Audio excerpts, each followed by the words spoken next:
Dios les bendiga a todos. Aquí el pastor Héctor Quiñones en Conexión Espiritual. Estamos estudiando en el día de la lectura titulada Ídolos Impotentes, en Isaías capítulo 44 hasta el capítulo 46. Señor y Padre Celestial, te adoramos, glorificamos tu nombre y te agradecemos, Padre, por la oportunidad que nos das de poder acercarnos hacia ti, mi Cristo, a través de este estudio. Pedimos, Jehová, que hables a nuestras vidas, que podamos sentir, Padre, tu poder en nuestras vidas y que podamos de igual manera aplicar lo que aprendemos de una manera que podamos ser de bendición a otros y que podamos tener una relación contigo más íntima y conectada. En el nombre de Jesús, amén y amén. Así que hermanos, podemos ver entonces acá que vamos a estar hablando estos 2 días, en el día de hoy, el día de mañana, sobre los ídolos impotentes y el Dios omnipotente, que va a ser el próximo tema. Entonces, en una asombrosa colección de profecías específicas, podemos ver entonces acá que Isaías predice el agente de consuelo que Dios usará en la liberación de su pueblo. Así que va a ser Sirio, que es el rey de Persia, y el medio de consuelo que Dios empleará, que es en la destrucción de la idólatra Babilonia. Isaías entonces se burla de los que ponen su confianza en imágenes de piedra o de madera, y del mismo tronco, el artífice hace dioses para adorar y leña para quemar en el capítulo 44. En contraste, el Dios de Israel escribe la historia de antemano mencionando a reyes por sus nombres, siglos antes de su nacimiento. Y es de asombrarse que Dios declare, yo soy Dios y no hay otro Dios. Y nada hay semejante a mí, como dice el capítulo 46, versículo 9. Y es de asombrarse que Dios traiga juicio sobre Babilonia o sobre cualquiera que se atreva a sustituir con árboles y rocas al omnipotente Dios de los ejércitos, el Santo de Israel. Pregunta de reflexión. Vamos a ver entonces lo que nos dice la palabra de Dios. Dice el capítulo 42, 44, perdón, versículo 2, dice, Jesurún, el recto, es un nombre poético para Israel. Deuteronomio 32, 15, 33 y 5, 26, anótelo por ahí para que luego pueda leer, tiene más información sobre esto. Vemos entonces en el capítulo 44 también que el tiempo vendrá cuando Israel entonces se enorgullecerá de pertenecer a Dios. Y si en verdad nosotros somos asimismo de Él, no debemos avergonzarnos, sino gozarnos en permitir que todo el mundo sepa nuestra comunión asimismo con Él. Aquí Isaías describe cómo el pueblo hizo dioses. Qué absurdo resalta hacer un dios del mismo árbol que nos da la leña. Qué cosa, ¿verdad? Interesante. Creamos nuestros dioses dinero, fama, poder. Si creamos un dios de nuestra elección, nos engañamos y no podemos esperar que mejore nuestra vida, ya que es una creación literalmente de una cosa ya existente, no tiene ningún tipo de poder. Dios dijo que debemos de servir a nuestro creador y los idólatras hacen lo opuesto, sirven o adoran a lo que han creado en vez de adorar o servir al único que los creó. Nuestro creador pagó el precio por librarnos a sí mismo también del pecado que cometimos en su contra. Ningún ídolo, sin embargo, creó alguna vez a alguien, ni puede redimirnos de nuestros pecados. Los adivinos eran personas que decían recibir mensajes de los dioses. Los agoreros eran los que inventaban augurios para su beneficio. ¿Y por qué Dios es verdadero? Él mismo es la norma de toda enseñanza, ya que Él es el verdadero. Y por lo tanto, podemos confiar en su palabra como verdad absoluta. Su palabra es totalmente precisa y podemos usarla como parámetro. Si no estás seguro de alguna enseñanza, cotégela con la palabra de Dios. Dios condenó, importante esto, a los falsos profetas porque daban consejos contrarios al suyo. Vemos entonces que Isaías, quien vivió aproximadamente desde el año 740 antes de Cristo hasta el 681 antes de Cristo, llamó a Ciro por su nombre casi 150 años antes de que gobernara. Historiadores posteriores dijeron que Ciro leyó esta profecía y se conmovió tanto que la llevó a cabo. Además, más de 100 años antes de que esto sucediera, Isaías también predijo la caída de Jerusalén. Hermano, hay que entender que Isaías como profeta, Dios le daba mensajes y cuando él los hablaba, hermanos, pasaban. ¿Por qué? porque el profeta será conocido por lo que pasa o lo que no pasa, ¿verdad? Así que confirmación de que Isaías era un profeta era que lo que él había compartido sí pasaba porque era instrumento, vasija de Dios. La reconstrucción del templo también profetizó a aproximadamente 200 años antes de que ocurriera. Y es claro que estas profecías vinieron de un Dios que conoce el futuro. Vemos en el capítulo 45 que este es el único lugar en la Biblia donde se le llama al ungido a un gobernante gentil. Escucha, mira qué curioso, un gobernante gentil. ¿Qué significa gentil? Gentil, usted es gentil, yo soy gentil, significa no judío. Es la primera vez que un gobernante no judío se le llama entonces ungido.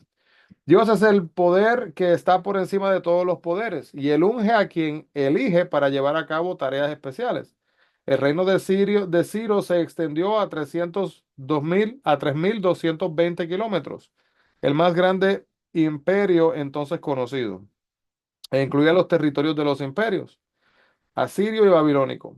¿Y por qué ungió Dios a Ciro? Porque Dios le tenía reservado una tarea especial que debía de realizar para Israel.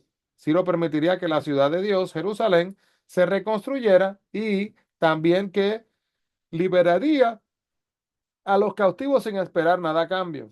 Pocos reyes de Israel o de Judá hicieron tanto por el pueblo, hermanos de Dios, como lo haría Ciro. Dios gobierna sobre la luz y las tinieblas, sobre la paz y la adversidad, y nuestras vidas están salpicadas de ambas clases de experiencias. Y las dos hacen falta para crecer a sí mismo espiritualmente. Cuando vengan los tiempos buenos, dé gracias a Dios y utilice su prosperidad para Él. Cuando vengan los tiempos malos, no se resienta, sino pregunta qué puede aprender de esta experiencia purificadora para ser un mejor siervo a sí mismo de Dios. Entonces, cuando se habla en el capítulo 45, versículo 9, se habla sobre un tiesto, es una pieza rota de alfarería, básicamente sin valor. Los sabeos eran personas de Seba, localizadas al sur de Arabia, y hasta el momento Israel contaba con una salvación temporal. Dios los salvaría de sus enemigos, y ahora Isaías habla de la salvación eterna con Dios. Luego se habla de las promesas de Dios, explicando que son públicas y que su cumplimiento, hermanos, cuando son promesas de Dios es seguro. Dios no se equivoca. Lo que Él dice pasará. Entonces, ¿por qué dudamos muchas veces de Él? Nunca debemos sentirnos inseguros cuando tenemos un Dios de verdad y justicia. La salvación es para todas las naciones, no solo para los israelitas. Muchas veces parece como si Israel tuviera una ruta interna para la salvación, pero Dios aclara que los suyos son todos los que lo siguen. Israel tenía que ser el medio para que todo el mundo llegara a conocer a Dios. Jesús, el Mesías, cumplió el papel de Israel y dio a cada persona la oportunidad de seguir a Dios. Como podemos ver así mismo, anote por ahí, hermano, para que lo lea, Romanos 11:11, Gálatas 3:28, Efesios 3:6 y Filipenses capítulo 2, versículo 10. En el capítulo 46 podemos ver que Ciro llevaría a cabo el juicio de Dios contra de Babilonia. Bel era la máxima deidad de los babilonios, así que Bel, B-E-L, era un dios babilónico con D minúscula, y Nebo era el dios de la ciencia y del aprendizaje. Estos dioses, con D minúscula, sin embargo, necesitaban animales y personas que los transportaran e incluso ni siquiera podían salvarse de ser llevados en cautiverio. Después de todo, no tenían ningún poder. En contraste con los dioses que debían acarrearlos las personas, nuestro Dios nos creó y nos cuida. Su amor es tan duradero, hermanos, que nos cuidará a lo largo de nuestra vida e incluso también en la muerte. Israel se sintió tentada a vacilar entre Dios, el Señor, y los ídolos paganos. Recuerden, hermanos, que Israel había estado cautiva en Egipto.